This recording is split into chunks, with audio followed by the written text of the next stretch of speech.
start, first of all, welcome back. We're glad to have you. Thank you. And if you wouldn't mind, do a roll call for us. Councilmember Campbell, Here. Councilmember Ring, Here. Councilmember Keefe, Councilmember Bakke, Here. Councilmember Pringle, Here. Councilmember Jones. Here. All right, and Councilmember Keefe did make us aware last month and reminded me again last week that he would not be here tonight due to a scheduled vacation that he is on currently. So I will leave it up to this council if they wish to provide a motion to excuse him.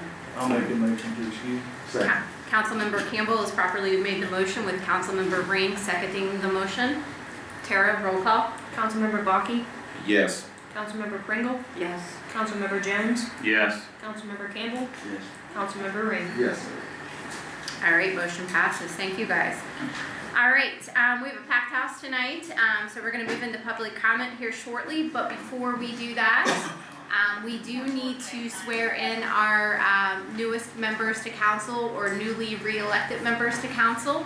So if I could, I need to have Tony, Jessica, and Jeremy join me.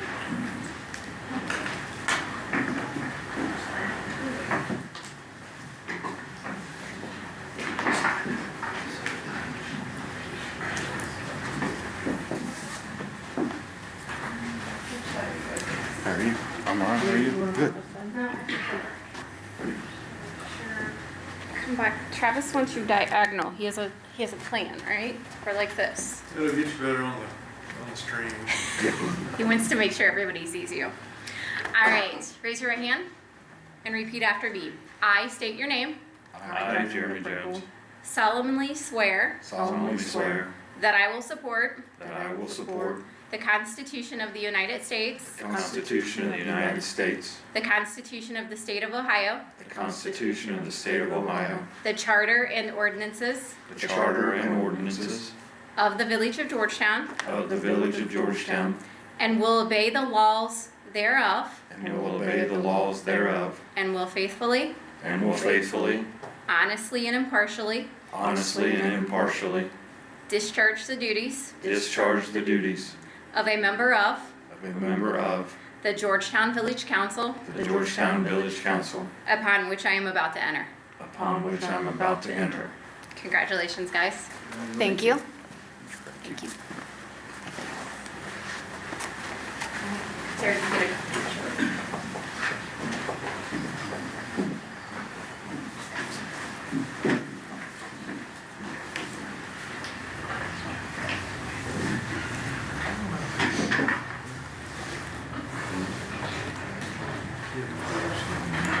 All right, so we're gonna move into public comment. We do have a packed house tonight.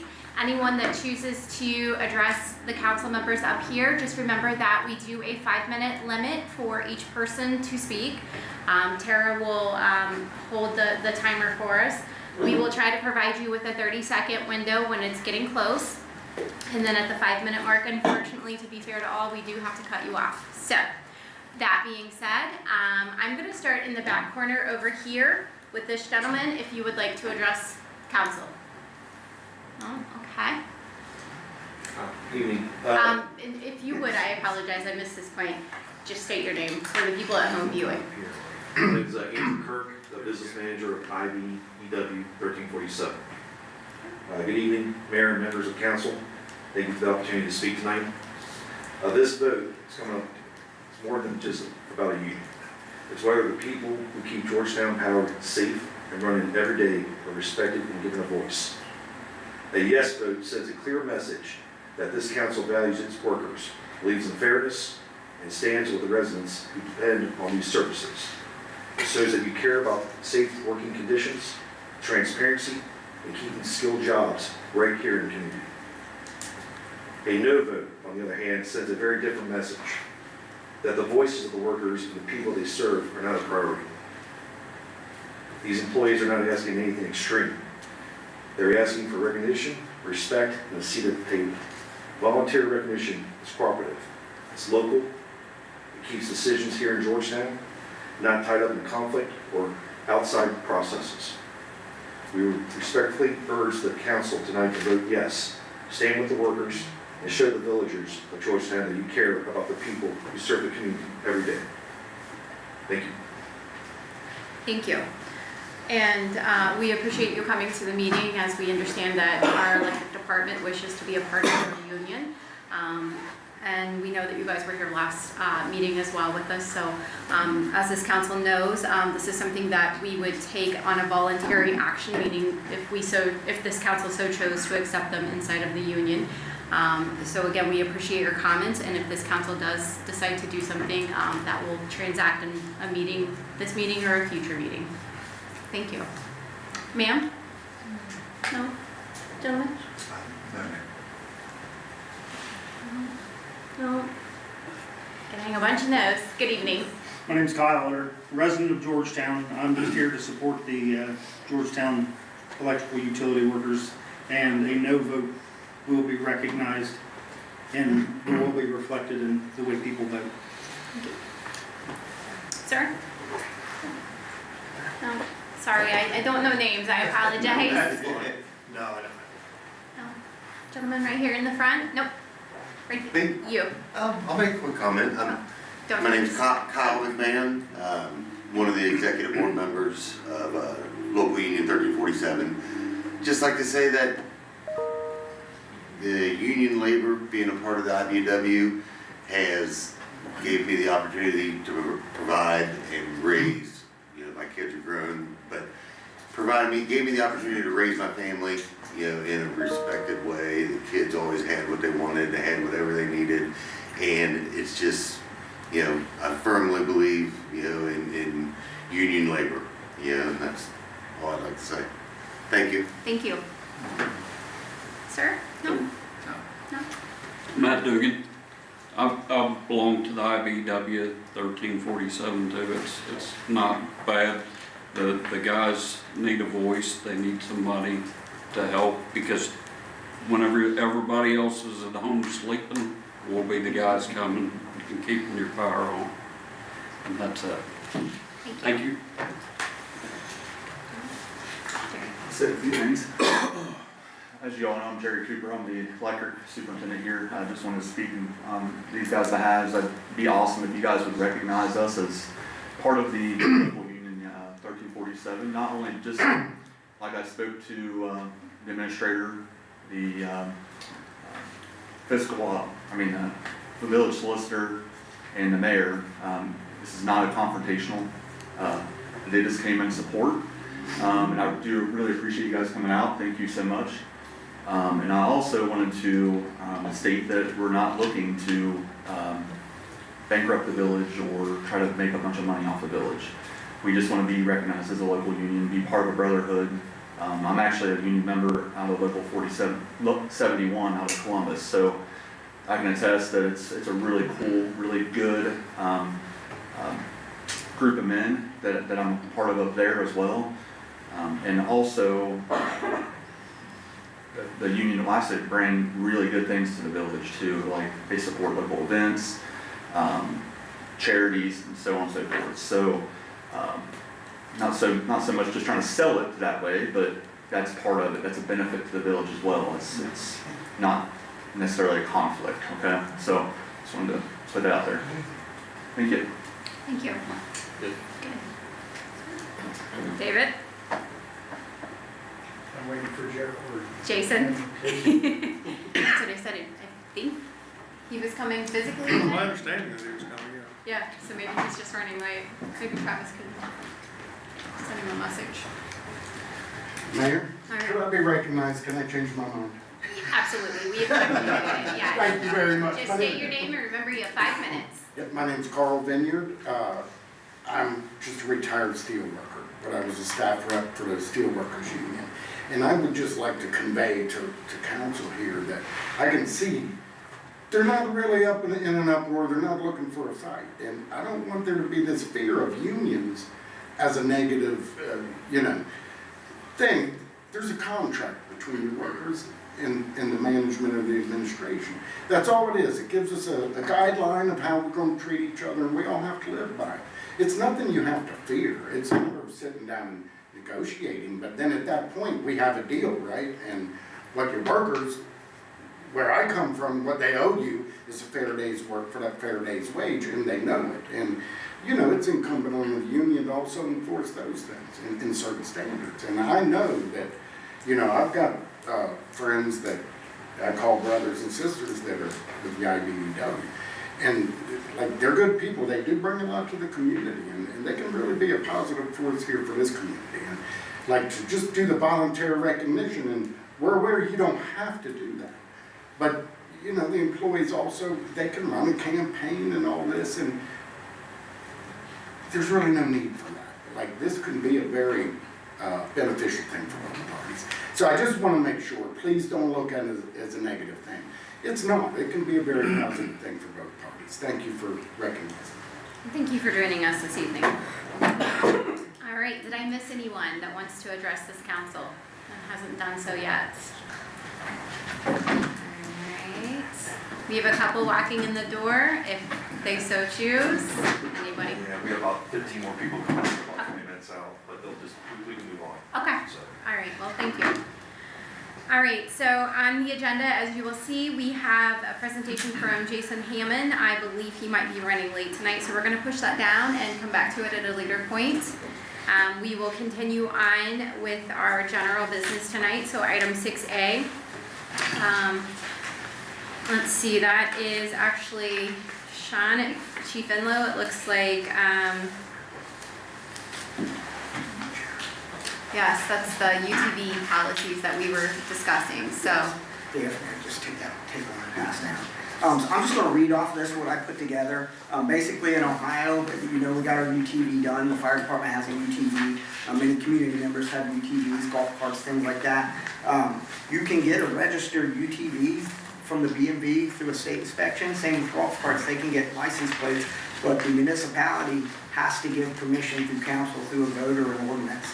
And if I'm saying anything out of line, Joe, please just correct me on that. But basically, I'll just read off this, and I just want to create a discussion and ask for your guys' vote.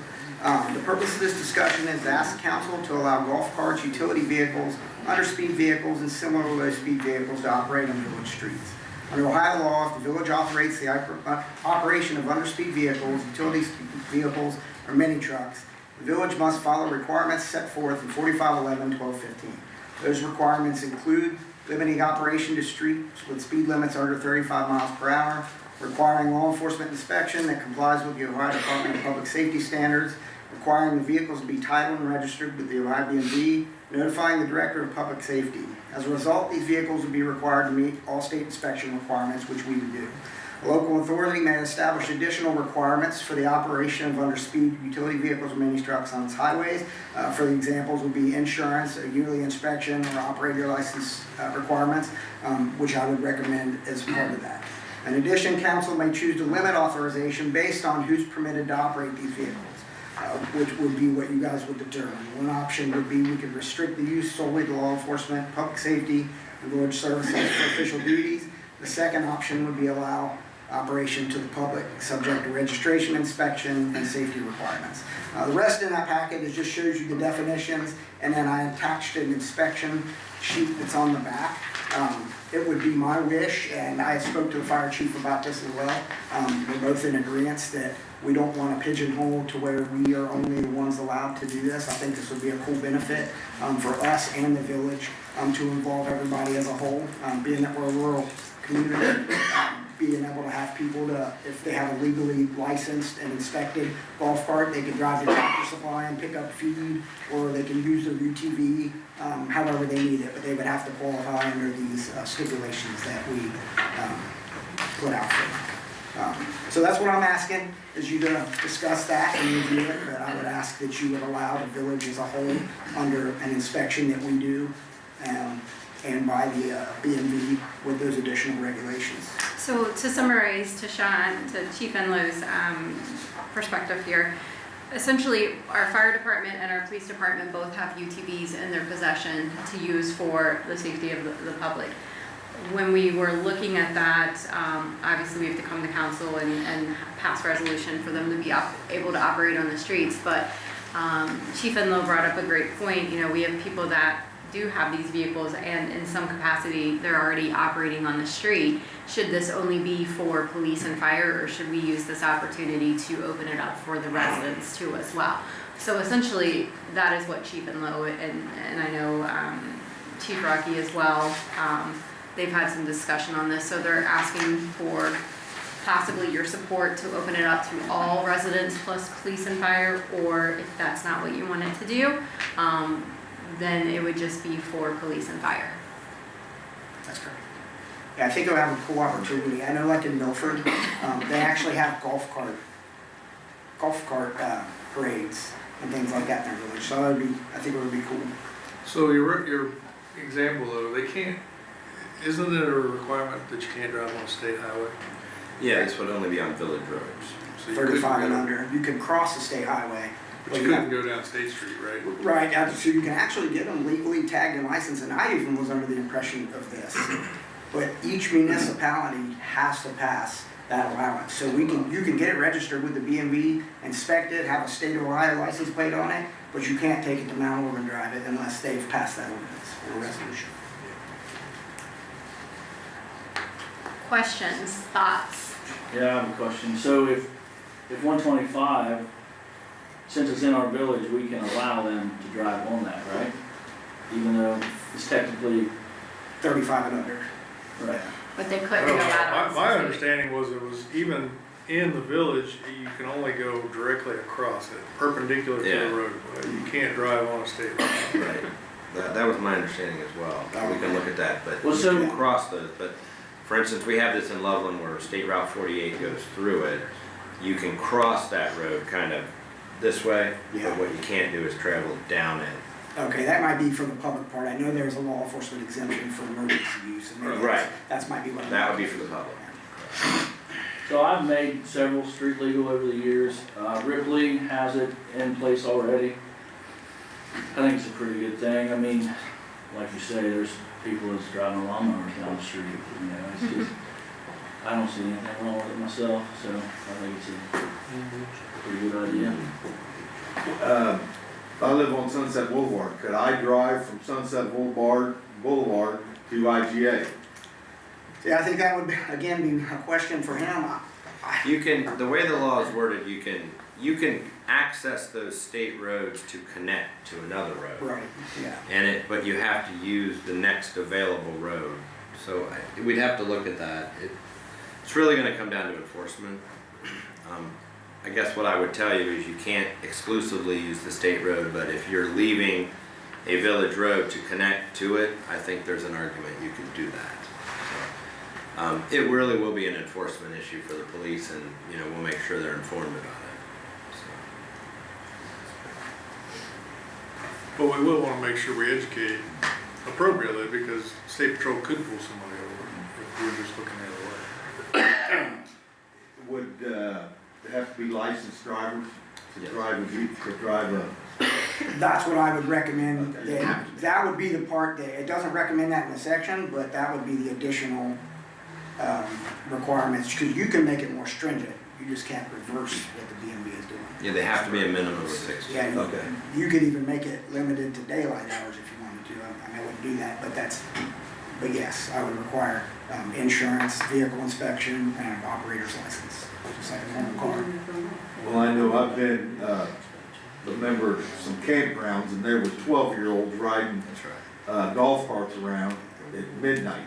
Yeah, I think it would be no different than operating a motor vehicle. That's what I would recommend. So would we need you to draw an ordinance, Joe, that outlines a specific? Yeah, so I think the reason we put it on the agenda, if you want me to work with administration, we can come up with a draft proposal that you all could look at, maybe tweak a little bit at the next meeting, and then when you're ready, you can pass it. We just wanted to have the discussion, the chiefs brought it to you, to know if you wanted us to go down that road of starting to draft it.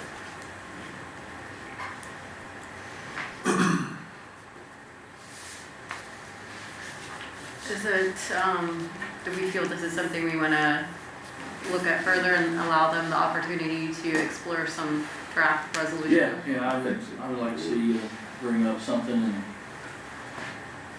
the only thing that I've seen was any kind of restrictions was Hillsborough had one where it had to be a certain speed.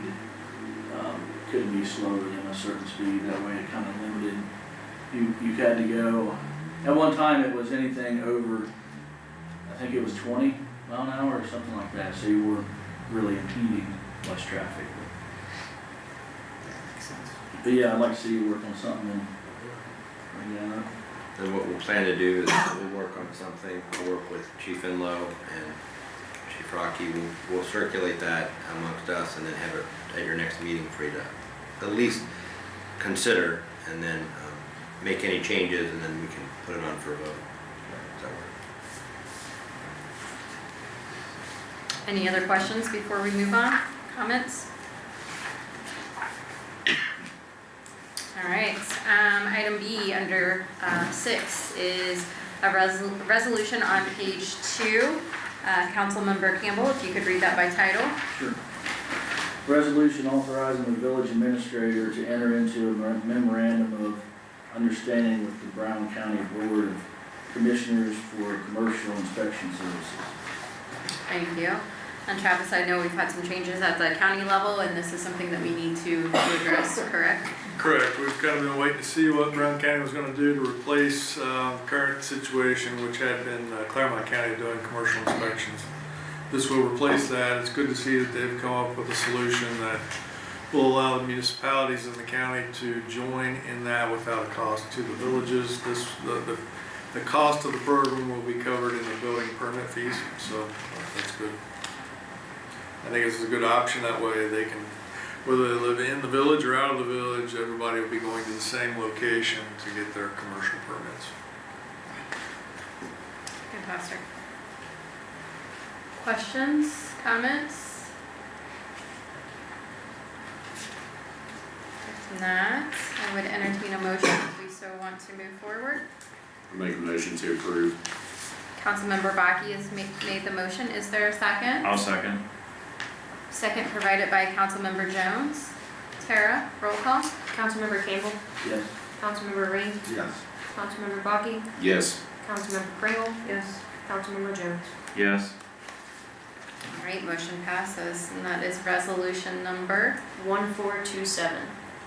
1427.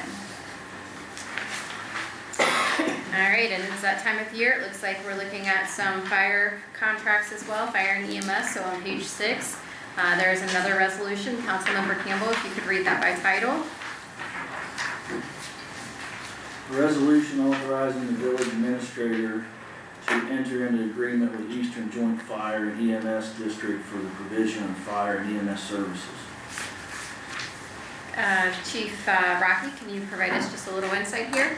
So this is just an agreement, it comes up every time, this time of year, it's nothing new, but it's Franklin Township belongs to Eastern Joint Fire District, and the southeastern part of that township that we're much closer to, they always contract to us for coverage. At the next meeting, I'll have the annual reports for you for run volume, but it's a pretty lucrative contract for us. The run volume is pretty low for the compensation they give us for it. Is this about the same amount of money we get every year from them, or? It actually went up a little bit this year because they added about 2 or 3 square miles of maybe a little bit more of district that was covered by another agency, but they so desired to contract with us for our professional services. So it's a little more handsome this year than it has been in the past. And we do, Councilmember Jones, we do review these. This has been a big topic as these are coming due, making sure that we're getting the fair share if we're taking on the contract. So, yes, great question. Other questions? All right, I would also entertain a motion if you so want to move forward. I'll make a motion to approve. Councilmember Jones has made the motion. Is there a second? Second. Second provided by Councilmember Ring. Tara, roll call. Councilmember Bakke, Yes. Councilmember Pringle. Yes. Councilmember Jones, Yes. Councilmember Campbell, Yes. Councilmember Ring. Yes. All right, motion passes. Thank you guys, and that is resolution number 1428. 1428. All right, on page 10, we have another resolution. And again, Councilmember Campbell, if you could read that by title. A resolution approving the agreement with Gregory D. House to serve as fiscal officer for the village of Georgetown. All right, and once again, it's that time of year, as you guys recall, we did our employee increases, I believe, in the month of December at that first meeting. Outside of that, we do have some contractual employees that aren't included in that. So we do that for January, so every January we provide, evaluate and provide a recommendation to this council as far as what we would like to do for those employees. So this is what we're looking at. Greg is our fiscal officer, and he's been here now probably pushing 3 years, 2 to 3 years. He's been here 2 years, yes. 2 years, yes. So certainly a great addition to the village, and certainly doing a lot working with Travis. Travis, any additional comments? No, Greg's he's learned a lot, he's really improved, he came in without any prior experience, and he's really taken ownership of the position over the last year, and, it's good to see. Absolutely. There is a correction on the resolution though, when I edited this for this year, that the numeric value is correct, but the word prior to it has the old pay amount, so. We are on page 10, correct? Yes. And we are in paragraph. Is it on the legislature? Well, it's on, No, it's it's on on the other, the it's page agreement. 11. It's on the agreement, which is page 12. Okay. Top of the page. I see. They just don't match, but it's the. It's the numeric, not the spelled out. Not the spelled out. So we need to edit that if we so choose to move forward to match the numeric value in the parentheses. And Joe, As long as if we note it before we vote, we're fine. And these are 3% increases. which is what we did with others. All right. So if we choose to move forward, we would need a motion with the motion, how do you say that, Joe? The motion to approve. As Edited? amended. As amended. As amended. Motion to approve I'll make as- a motion to approve the edited amendment. Approve as amended. Councilmember Campbell has properly made the motion. Is there a second? I'll second.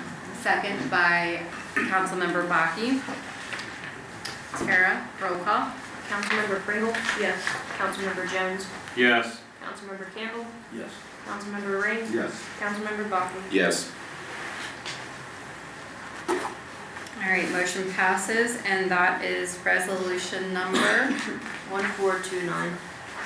1429. All right, page 15, another employee contract, and Councilmember Campbell, if you could read this by title, please. Resolution approving an agreement with Catherine McElroy to serve as tax commissioner for the village of Georgetown.